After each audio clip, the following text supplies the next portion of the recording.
Hi hello and welcome நண்பா. இது உங்கள் ரிஷிதேவ் என்டர்டைன்மெண்ட். பத்திரப்பதிவு துறையில் வந்திருக்கக்கூடிய ஒரு புது ரூல்ஸ் அண்டு மக்களுக்கு மிகவும் பயனளிக்கக்கூடிய வகையில் வந்திருக்க ஒரு விஷயங்களையும், அது போக உங்களுக்கு ரொம்பவே டேஞ்சரான, இதால் ரொம்ப கஷ்டமாகக்கூடிய ஒரு விஷயங்களையும் நம்ம இன்னைக்கு பார்க்க போகிறோம்.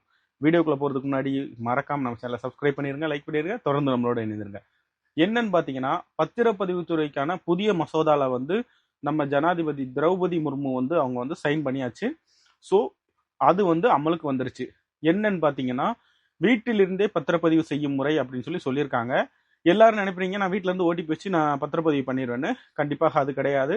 என்னன்னு பாத்தீங்கன்னா, பத்திரப்பதிவுக்கான அந்த சிக்னேச்சருக்கு பதிலாக வீட்டில இருந்தே டிஜிட்டல் சிக்னேச்சர் பண்ணிக்கலாம்.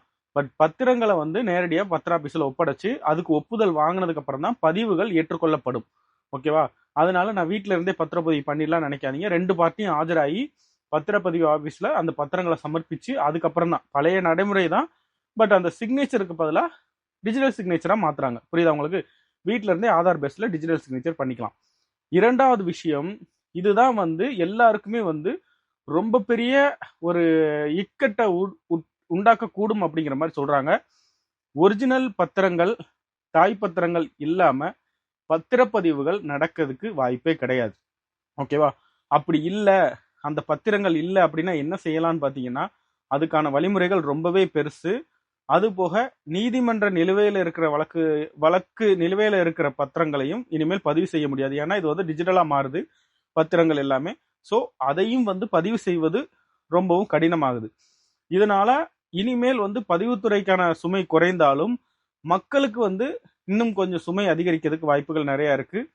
வீட்டிலிருந்தே பத்திரப்பதிவு செய்யும் முறை அப்படின்னு சொல்லியிருந்தாலும் பயோமெட்ரிக் சிக்னேச்சர் வேண்டும். ரேகை வெரிஃபிகேஷன் பண்ணி ஆதார் பேஸ்ல ஃபிங்கர் பிரிண்ட் எல்லாமே வெரிஃபிகேஷன் பண்ணி தான் அந்த பதிவு நடக்க போகிறது. இதுல பெனிஃபிட்ஸ் யாருக்குன்னு பாத்தீங்கன்னா, அபார்ட்மெண்ட்ஸ், பிளாட்ஸ் வாங்குறாங்க பாத்தீங்களா, அவங்களுக்கு மட்டும்தான் இது பெனிஃபிட். என்னன்னா, அவங்க வீட்டில இருந்தே பதிவு பண்ணிக்கலாம். அவங்க எந்த பத்திரப்பதிவு ஆபீஸுக்கும் போக தேவையில்லை அப்படிங்கிற மாதிரி சொல்லியிருக்காங்க. ஸோ அவங்களுக்கு இது பெனிஃபிட். மற்ற எல்லாருக்குமே இது பெனிஃபிட்டான்னு கேட்டீங்கன்னா, உறுதியாக இது முழு பெனிஃபிட்னு சொல்ல முடியாது.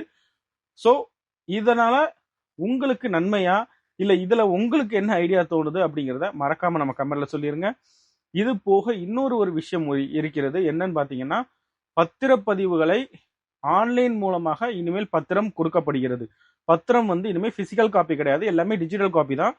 எப்படி ஒரு இப்போ பட்டா முன்னாடி பிசிக்கலா கொடுத்துட்டு இருந்தாங்க, அதுக்கப்புறம் ஆன்லைன் பட்டாவை மாத்தினாங்களோ அதே மாதிரி இனிமேல் பத்திரங்களும் இ பத்திரங்கள் உங்க மொபைலுக்கே அனுப்பப்படும். அதை நீங்க டவுன்லோட் பண்ணி வச்சுக்கலாம், அதை நீங்க பிரிண்ட் எடுத்து வச்சுக்கலாம், எப்படினாலும் வச்சுக்கலாம்.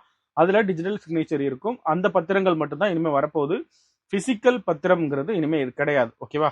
ஸோ இந்த தாய் பத்திரம் தொலைச்சிட்டேன், இந்த ஒரிஜினல் பத்திரம் தொலைச்சிட்டேங்கிற அந்த பிரச்சனைகளுக்கு ஒரு முடிவு கட்டும் விதமாக இருக்கிறது. இது இன்னொரு நல்ல விஷயம். ஸோ அடுத்த வீடியோல சந்திக்கலாம். இதை பத்தின டீட்டெயில்டா இன்னும் என்னென்ன இன்ஃபர்மேஷன் வருதோ உங்களோட பகிர்ந்துக்க நான் ஆசையா இருக்கிறேன். தொடர்ந்து நம்ம சேனலை சப்ஸ்கிரைப் பண்ணிருங்க. இந்த இன்ஃபர்மேஷன் உங்களுக்கு உபயோகமா இருந்துச்சுன்னா உங்க ஃப்ரெண்ட்ஸுக்கும் ஷேர் பண்ணிருங்க. நன்றி.